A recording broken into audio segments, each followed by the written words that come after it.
Le maire de Nice, Christian Estrosi, se dit bouleversé après la décision de la Cour de cassation. La plus haute instance judiciaire considère que la ville de Nice n'est pas victime de l'attentat du 14 juillet 2016. La municipalité s'était constituée partie civile dans l'espoir d'être aux côtés des victimes de la tuerie dans toutes les procédures et les différentes enquêtes actuellement en cours. Dans un communiqué mardi, Christian Estrosi estime notamment qu'aucune juridiction ne pourra jamais nier que les Niçoises et les Niçois ont tous été touchés, meurtris, et d'ajouter que tous avaient subi un préjudice en ce jour de fête nationale sur la promenade des Anglais.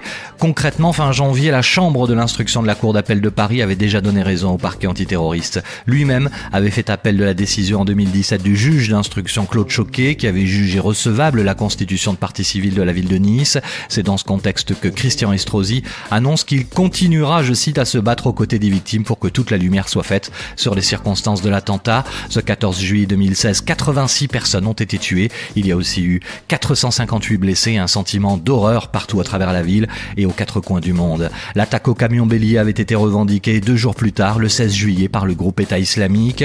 Le principal suspect, Mohamed Laouedj Boulel, lui a été tué après avoir foncé sur la foule. Justement, s'agissant de l'enquête, après plus de 2 ans et demi d'investigation, aucun lien entre l'auteur de l'attentat et la zone irako-syrienne n'a été établi. Pas de complicité non plus, semble-t-il, à ce stade. Selon nos informations, les juges pourraient rendre leur ordonnance de renvoi ou de non-lieu durant l'été prochain, le cas échéant, mais ça semble peu probable désormais, un procès pourrait se tenir en 2020.